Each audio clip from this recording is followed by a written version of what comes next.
There's no question about it, folks. The media in the year 2016 absolutely catapulted Donald Trump into his electoral college victory. Now, he lost the popular vote by 3 million votes, and let's never forget that, right? But it was the media coverage of Donald Trump, treating him like a normal candidate, like he was just any other politician out there. But not just that, right? Because back in 2016, and I think the media has tapered off on this part a little bit, in 2016, every single time Trump held a rally, what would happen? CNN would cover it, commercial-free nonstop, Fox would cover it, MSNBC covered most of them. They gave Trump, according to reports, billions of dollars, I think about $4 billion worth of free airtime. He was allowed to just call in and do interviews, whereas all the other candidates had to show up in person, take time out of their schedule. Trump could do it from his cell phone while on his plane. They gave Trump everything he wanted. But the most important thing was that they did it by treating him like a normal person. And now, according to a new report, extremism experts across the country are warning that the media is doing the same thing again. We have a Republican at the top of the ticket, and granted, he's the former president, but they are still treating him like he is just like any other politician, ignoring the fact that he recently suggested that General Mark Milley should be executed for treason, ignoring the fact that he is borrowing rhetoric from Hitler, ignoring the fact that he has these horrific plans for these ideological screenings of immigrants in the United States. And when I say ignoring, I'm not saying they're not talking about it, because they do talk about it. But as these extremism experts point out, they don't talk about it enough. Let me read you this, because recently several experts spoke to Salon.com, and here's what they had to say.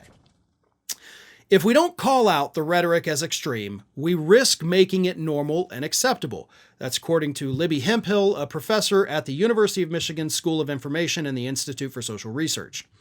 Those are the downstream risks of desensitizing. Again, focusing on the impacts these statements have, like increasing anti-Semitic behavior generally or raising the temperature in the Middle East conflicts, it helps people understand why they're dangerous, who they impact, and why speech matters. Then, of course, you have this from Donald Hayder Markel, a University of Kansas political science professor who studies domestic extremism. He says, quote, "The coverage is normalizing extreme positions on issues and failing to challenge the dehumanization of migrants and bad Jews that Trump paints as enemies. When his dehumanizing comments are not challenged by the news media, viewers go along.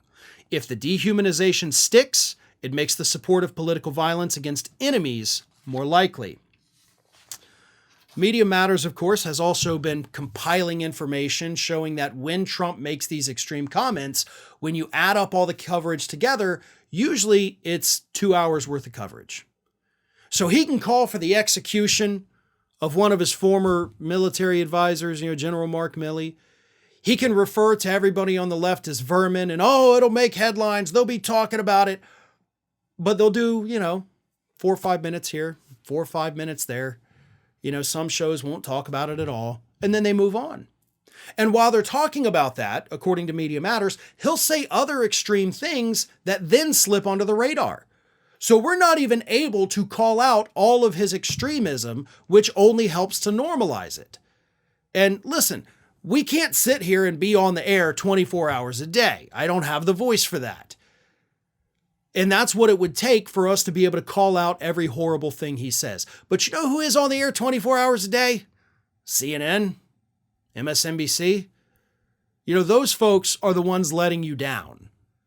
We try to cover as much of it as humanly possible. And I know people sometimes get sick of it, but we have to. And I've said repeatedly, we have to. Because we cannot let it slide. We cannot become desensitized to it. And that's what these extremism experts are warning us is happening if it's not repeatedly and consistently called out.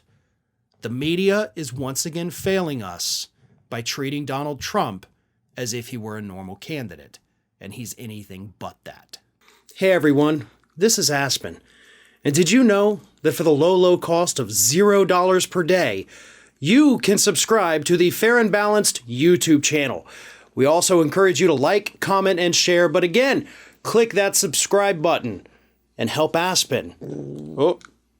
not be so grumpy.